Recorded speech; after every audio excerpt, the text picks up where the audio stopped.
3D Skunk Acrylic Nail Art Tutorial by Hotpinkzebrapolish. Hi everyone! In today's video I'm going to be doing the last video tutorial for my little cute Woodland series. This one is going to be a skunk. I love skunks. I almost had a pet skunk a while ago when I was like 4. It didn't end up working out, but it was very close getting a rescued skunk as a pet. So I love skunks, and that was just a little tidbit of information there.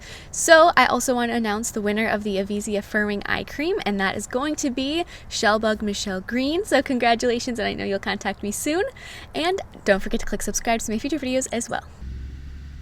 The first thing I'm going to do is create a light blue overlay on the nail, and I'm going to be keeping this very, very thin. So when you're doing an overlay and you want to be thinner, this is especially easy if you're not doing it on a person, just because the acrylic tends to run. But if you are, make sure you tip their nail down. I don't know if you can see the angle I have on the tip, so that the acrylic isn't going to run and flood the cuticle. If anything, it's going to run down the nail. That's just, I mean, it does make a difference if you're doing it on a tip like I am, but it really does, it is important if you're doing it on a human, just so that you don't get a whole bunch of acrylic that's going to be in the wrong place and cause lifting. And then I added a layer of clear acrylic that's got these huge hexagon glitters in it, like that, and just make it nice and glittery in the background. And now I'm going to be encapsulating the nail with a layer of clear acrylic to protect that glitter and also build up the nail structure.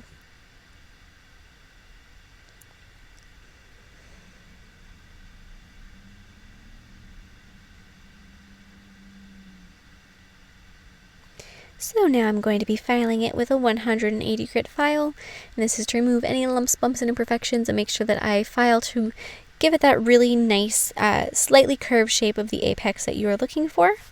And then I'm going to buff it with a 240 grit padded buffer to remove any scratches that first file may have left behind, and apply a layer of gel sealer and cure it.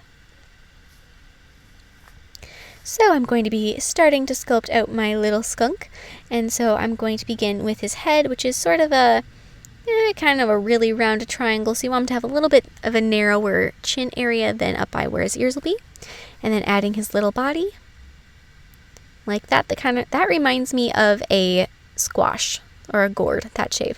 And then I'm going to be adding his tail up behind him on the other side, just like that. You want to make sure his tail is nice and fluffy, and it's wide enough that you have room to add his tail stripe later on, because that's really going to be one of the things that makes him definitely look like a skunk. And then I'm going to add his little ears.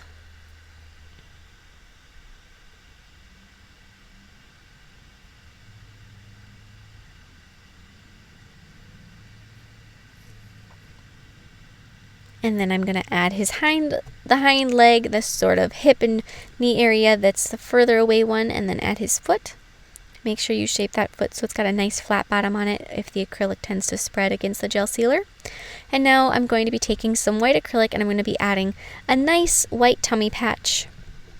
It's going to add an oval going up the tummy like that.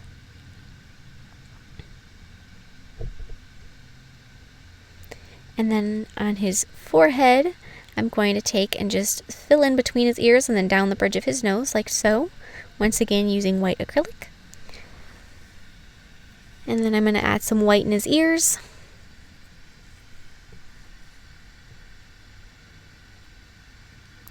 And then a little black nose.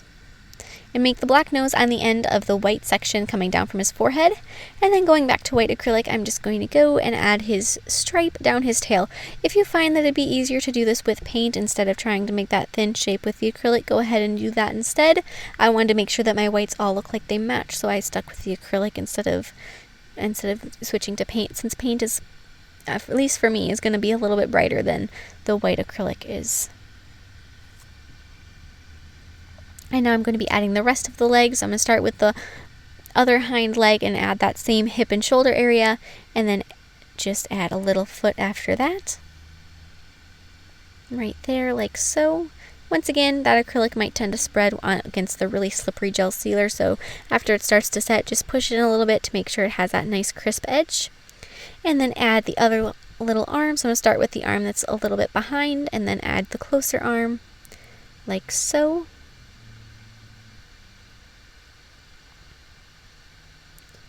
And now I'm going to be switching to acrylic paint, and I'm going to be using black, and I'm going to do a lot of low lighting on this guy and shadowing. And because I used gray paint, or gray acrylic, I'm going to have to do quite a bit to darken him to give him the right shade. And also I'm going to add his eyes with that black.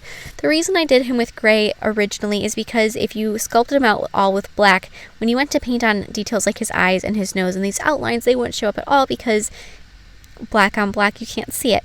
So if you do it with gray and act like the gray that still remains and it still shows is the highlights, you're probably going to have a better result. And then I'm also going to be adding black on his tail, and on the one side of the tail I'm pretty much filling it in with black and then just adding a thin little line on the other side. And then a white highlight in each eye to really make those stand out. And then apply a layer of matte top coat over your little skunky. And that is it. Thank you so much for watching. Don't forget to check out the rest of the designs in this series. I have a couple other cute little woodland creatures, so I hope you like those as well, and I will see you in my next video. Bye!